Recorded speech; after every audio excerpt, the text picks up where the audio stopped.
여러분, 이제 우리에게 남은 시간은 생각보다 길지 않습니다. 그런데 왜 아직도 내 마음을 갉아먹고 만날 때마다 기운만 쏙 빼놓는 사람에게 소중한 시간을 낭비하고 계십니까? 혹시 그 친구만 만나고 오면 머리가 아프고 잠이 안 오시나요? 나이 들어서 친구 없으면 외롭다는 말 때문에 억지로 참고 계신 건 아니고요. 함께 있느니 혼자 고독하게 지내는 것이 백배 천배 낫습니다. 어릴 적 의리, 수십 년 된 정, 그건 의리가 아니라 독입니다. 오늘 제가 말씀드리는 이 부류의 사람들을 끊어내지 못하면 당신의 남은 황금 같은 노년은 화병과 후회로 가득 찰 겁니다. 60평생 쌓아온 인맥 중 반드시 잘라내야 할 존재들, 오늘 확실하게 구별해 드립니다. 지금 당신 곁에 있는 그 사람이 진짜 친구인지 아니면 당신을 망치는 주범인지 확인해 보세요. 지금 당장 곁에서 치워야 할 인간관계, 바로 공개합니다. 우리는 지금 인생의 황혼에 서 있습니다. 60년, 70년이라는 긴 세월을 건너오며 우리는 수많은 사람을 만났고 또 수많은 사람을 떠나보냈습니다. 젊은 날에는 사람을 만나는 것이 재산이라 여겨 싫은 사람에게도 고개를 숙이고 억지로 인연을 맺기도 했습니다. 사람이 모이는 곳이 곧 길이라 생각했기에 외로움을 견디기보다는 시끌벅적한 무리에 섞이기를 원했습니다. 하지만 이제 와서 뒤를 돌아보니 어떠합니까? 그 많던 인연들이 과연 모두 내게 득이 되었습니까? 아니면 그저 스쳐 지나가는 바람처럼 내 마음만 흔들어 놓고 사라졌습니까? 나이가 든다는 것은 나무가 겨울을 나기 위해 잎을 떨구는 것과 같습니다. 무성했던 잎사귀들을 다 쥐고 있으려 하면 나무는 겨울의 혹독한 바람을 견디지 못하고 부러지고 맙니다. 우리네 인생도 마찬가지입니다. 이제는 채우는 것보다 비우는 것이 더 중요한 시기입니다. 물건을 정리하듯 마음을 어지럽히는 묵은 인연들도 정리해야 합니다. 오늘 밤 잠들기 전 우리는 아주 중요한 이야기를 나누고자 합니다. 내 인생에 독이 되는 사람, 나의 남은 귀한 시간을 갉아먹는 사람을 어떻게 구별하고 정리할 것인가에 대한 이야기입니다. 혹시 지금 누군가 때문에 가슴이 답답하거나 밤잠을 설치고 계시지는 않습니까? 겉으로는 친구라 부르지만 만나고 나면 기운이 빠지고 허탈해지는 그런 사람이 곁에 있지는 않습니까? 그 사람을 놓지 못하는 이유는 아마도 정 때문일 것입니다. 혹은 외로움 때문일지도 모릅니다. 이 나이에 사람을 쳐내서 무엇 하나 그냥 참고 살지 하며 스스로를 다독였을지도 모릅니다. 그러나 인생의 선배로서 감히 말씀드리건대 남은 날이 귀할수록 내 곁에 두어야 할 사람은 더욱 까다롭게 골라야 합니다. 썩은 사과 하나가 상자 전체를 망치듯 잘못된 인연 하나가 평온해야 할 말년을 고통으로 몰아넣을 수 있기 때문입니다. 이 밤 우리는 다산 정약용 선생의 지혜를 빌려 그리고 우리가 겪은 현실의 경험을 통해 내 삶을 지키는 관계의 가지치기를 배워볼 것입니다. 마음을 편안히 하십시오. 이 이야기가 끝날 즈음에는 당신의 마음속 짐이 한결 가벼워지고 깊고 평온한 잠에 드실 수 있을 겁니다. 조선의 대학자 다산 정약용 선생을 떠올려 봅니다. 그는 한때 왕의 총애를 받으며 권력의 중심에 있었지만 인생의 중반에 18년이라는 긴 유배 생활을 겪어야 했습니다. 화려했던 한양의 벗들은 모두 등을 돌렸고 그가 떨어진 곳은 머나먼 강진의 낯선 땅이었습니다. 처음에 다산은 절망했습니다. 찾아오는 이 하나 없고 말 붙일 곳 없는 처절한 고독. 사람을 좋아했던 그에게 외로움은 형벌과도 같았습니다. 하지만 다산은 그 고독 속에서 깨달음을 얻습니다. 사람에게 기대어 행복을 찾으려 했던 지난날이 얼마나 부질없는 것이었는지를 말입니다. 다산은 아들에게 보낸 편지에서 이렇게 말합니다. 세상을 살아가면서 사람들이 나를 도와줄 것이라고 믿지 마라. 온전한 내 편은 오직 나 자신뿐이다. 우리는 흔히 늙어서 친구가 없으면 불행하다고 생각합니다. 그래서 억지로 동창회에 나가고 마음에도 없는 모임에 회비를 내며 자리를 지킵니다. 그러나 정약용 선생은 말합니다. 사람들이 모여서 하는 말의 절반은 남을 헐뜯는 것이고 나머지 절반은 자신의 자랑이다. 그런 자리에 섞여 시간을 낭비하느니 차라리 홀로 앉아 차를 마시며 책을 읽는 것이 낫다. 60대, 70대가 되면 우리는 알게 됩니다. 진정한 복은 많은 사람 속에 둘러싸여 시끌벅적한 것이 아니라 단 한 사람이라도 마음 통하는 이와 차 한 잔을 나누거나 혹은 혼자 있어도 전혀 외롭지 않은 단단한 마음을 갖는 것임을 말입니다. 다사는 유배지에서 홀로 지내며 500여 권의 책을 썼습니다. 그를 위대한 학자로 만든 것은 친구들이 아니라 바로 그를 찾아온 고독이었습니다. 그는 고독을 홀로됨이라 부르지 않고 자유라 불렀습니다. 남의 눈치를 볼 필요 없고 남의 비위를 맞출 필요 없는 온전한 자유 말입니다. 우리도 이제 그 자유를 누릴 자격이 있습니다. 평생을 남편 눈치, 아내 눈치, 자식 눈치, 직장 상사 눈치를 보며 살아오지 않았습니까? 이제 황혼에 접어든 우리가 굳이 나를 불편하게 만드는 친구의 눈치까지 보며 살아야 하겠습니까? 정약용 선생은 이익으로 맺어진 관계는 이익이 다하면 흩어지고 권세로 맺어진 관계는 권세가 사라지면 끝난다고 했습니다. 지금 당신 곁에 있는 그 친구를 한번 떠올려 보십시오. 만약 내가 지금 가진 돈이 없고 내가 베풀 수 있는 능력이 사라져도 그가 내 곁에 남아 있겠습니까? 만약 고개를 젓게 된다면 그는 친구가 아니라 그저 스쳐가는 행인일 뿐입니다. 사람을 정리하는 것은 매정한 것이 아닙니다. 그것은 내 남은 인생에 대한 예의입니다. 정약용 선생이 강진의 흙집에서 홀로 자신을 수양하며 마음의 평화를 찾았듯 우리도 이제 불필요한 인연의 끈을 놓아버리고 마음의 평화를 찾아야 합니다. 혼자 걷는 길은 외롭지 않다. 오히려 걷지 못하게 발목을 잡는 이와 함께 걷는 것이야말로 지옥이다.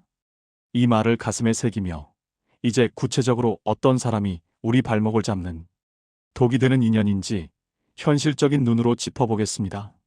삶의 경험이 쌓인 우리는 압니다. 사람은 쉽게 변하지 않는다는 것을요. 언젠가는 철들겠지, 내가 잘하면 바뀌겠지라는 기대는 젊은 시절의 순진한 착각이었습니다. 60이 넘고 70이 넘은 나이에 남을 바꾸려 드는 것은 흐르는 강물을 거꾸로 돌리려는 것만큼이나 어리석은 일입니다. 바꿀 수 없다면 멀리하는 것이 답입니다. 여기 우리가 반드시 경계하고 멀리해야 할 5가지 유형의 사람들이 있습니다. 곰곰이 생각해 보십시오. 내 전화기 속 연락처에 이런 사람이 있는지 말입니다. 첫째, 만날 때마다 돈 타령, 자식 자랑만 늘어놓는 사람입니다. 나이가 들면 대화의 주제가 한정되기 마련입니다. 하지만 만날 때마다 누구는 자식이 강남에 아파트를 사줬다더라, 누구 사위는 의사라더라 하며 은근히 당신의 자식과 비교하는 친구가 있습니다. 혹은 내가 이번에 돈이 좀 급해서 그런데 하며 습관적으로 손을 벌리는 사람도 있습니다. 이런 사람은 당신을 친구로 보는 것이 아니라 감정의 쓰레기통이나 지갑으로 보고 있는 것입니다. 자식 농사는 마음대로 되는 것이 아닙니다.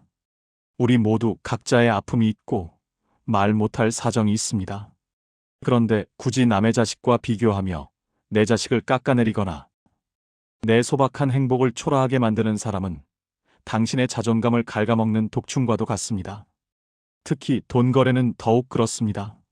노년의 쌈짓돈은 생명줄입니다. 중마고우인데 이것도 못 빌려주나? 하며 죄책감을 심어주는 사람은 친구가 아닙니다. 진정한 친구는 친구의 노후 자금을 탐내지 않습니다. 거절하십시오. 그리고 그 거절로 인해 떠나간다면 그것은 인연이 끊긴 것이 아니라 재앙이 물러간 것입니다. 둘째, 남의 불행을 안주 삼아 즐기는 사람입니다. 모임에 나가면 유독 남 험담을 주도하는 사람이 있습니다. 그 집 바깥 양반 바람 피우다 걸렸다며? 그 집 며느리가 그렇게 못됐다며? 라며 남의 가정사를 시시콜콜 캐내고 퍼뜨리는 사람입니다. 당신 앞에서는 당신 편인 척하며 맞장구를 치지만 명심하십시오. 당신 앞에서 남 욕을 하는 사람은 다른 곳에 가서 반드시 당신 욕을 합니다. 이런 사람과 어울리면 나도 모르게 공범이 됩니다. 내 입도 더러워지고 내 귀도 오염됩니다. 나이가 들수록 입은 닫고 귀는 열라 했지만 닫아야 할 것은 내 입뿐만이 아닙니다. 더러운 말을 쏟아내는 사람을 향한 귀도 닫아야 합니다. 그들의 부정적인 기운은 전염성이 강해서 듣고만 있어도 내 영혼이 탁해집니다. 셋째, 과거의 영광에 갇혀 현재의 나를 무시하는 사람입니다. 왕년의 내가 말이야. 하며 30년, 40년 전 이야기를 반복하는 사람들이 있습니다. 물론 추억을 나누는 것은 즐거운 일입니다. 하지만 과거의 직위나 배경을 내세워 은퇴한 지금도 상사 노릇을 하려 들거나 친구를 하대하는 사람이 있습니다. 너 학교 다닐 때 공부 못했잖아. 너 옛날에 우리 집 새빵 살았잖아. 이런 식으로 과거의 잣대로 지금의 나를 평가절하 하는 사람. 만날 때마다 내가 작아지는 느낌이 들게 하는 사람. 이런 관계는 학대입니다. 우리는 모두 치열하게 살아와 지금 이 자리에 섰습니다. 그 노고를 존중해주지 않고 철없던 시절의 서열을 고집하는 사람과는 더 이상 겸상할 이유가 없습니다. 우리는 존중받으며 늙어갈 권리가 있습니다. 넷째, 매사에 부정적이고 불평불만이 가득한 사람입니다. 아이고 삭신이야. 나라 꼴이 왜 이래? 요즘 젊은 것들은 버릇이 없어. 입만 열면 한숨이고 세상 모든 것이 불만인 사람이 있습니다. 물론 몸이 아프고 세상이 마음에 안 들 수 있습니다. 하지만 만날 때마다 100가지 말 중 99가지가 불평인 사람과 함께 있으면 내 마음속에 맑은 기운마저 검게 물듭니다. 노년의 건강은 마음에서 옵니다. 즐거운 이야기를 하고 예쁜 꽃을 보고 맛있는 것을 먹으며 웃기에도 시간이 부족합니다. 그런데 만나고 돌아오면 머리가 지끈거리고 기분이 축 처지게 만드는 사람. 그 사람이 뿜어내는 도끼는 당신의 면역력을 떨어뜨립니다. 그를 고치려 하지 마십시오. 그저 조용히 거리를 두는 것이 당신이 살 길입니다. 다섯째, 나의 경계를 함부로 침범하는 사람입니다. 너희 며느리한테 그렇게 하지 마라. 그 돈 가지고 왜 여행을 가냐, 저축이나 하지. 친하다는 이유로 내 사생활에 지나치게 간섭하고 훈수를 두는 사람입니다. 충고와 간섭은 다릅니다. 충고는 내가 원할 때 해주는 것이고 간섭은 원하지 않는데 멋대로 떠드는 것입니다. 나이 70이 넘어도 내 인생의 선장은 나 자신입니다. 내 방식대로 살아가고 내 방식대로 자식과 관계를 맺는 것입니다. 선을 넘는 사람에게는 단호하게 말해야 합니다. 내 인생은 내가 알아서 하네. 라고요. 그래도 멈추지 않는다면 문을 닫아야 합니다. 무례함을 친근함으로 포장하는 사람을 받아주지 마십시오. 여러분, 이 이야기를 들으며 머릿속에 떠오르는 얼굴이 있습니까? 가슴 한구석이 찔리거나 답답해지십니까? 그렇다면 그것은 당신의 영혼이 보내는 신호입니다. 이제 그만 놓아달라는 신호입니다. 관계를 끊는다는 것은 꼭 대판 싸우고 절교를 선언하라는 뜻이 아닙니다. 그저 서서히 연락을 줄이고 만남의 횟수를 줄이고 마음의 거리를 두는 것입니다. 전화를 받지 않아도 큰일 나지 않습니다. 모임에 나가지 않아도 세상은 잘 돌아갑니다. 빈자리가 생겨야 새로운 것이 채워집니다. 나쁜 인연이 빠져나간 자리에 고요한 평화가 찾아오고 나를 진정으로 아껴주는 소중한 가족이나 혹은 자연과 버타는 기쁨이 채워질 것입니다. 이제 그 무거운 짐들을 내려놓을 준비를 해봅시다.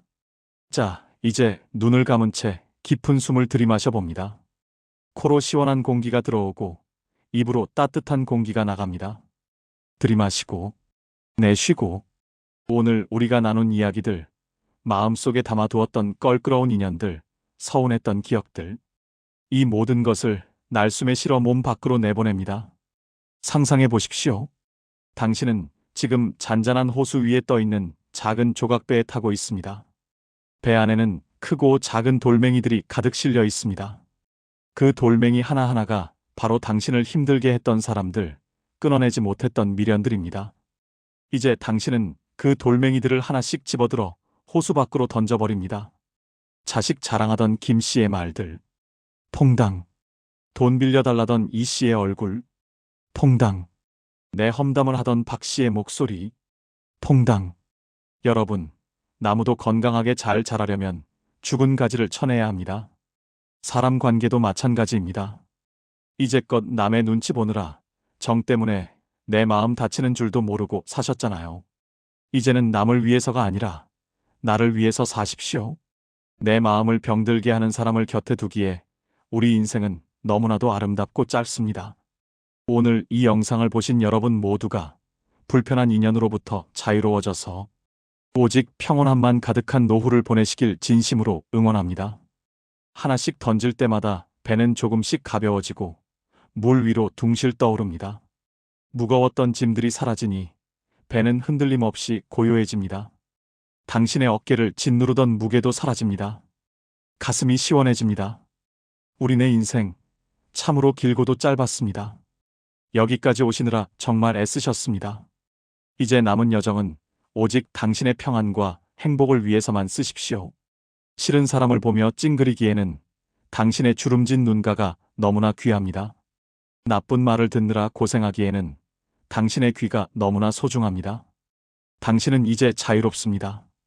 누구의 눈치도 보지 않고 오직 나 자신의 숨소리에 귀 기울이는 시간.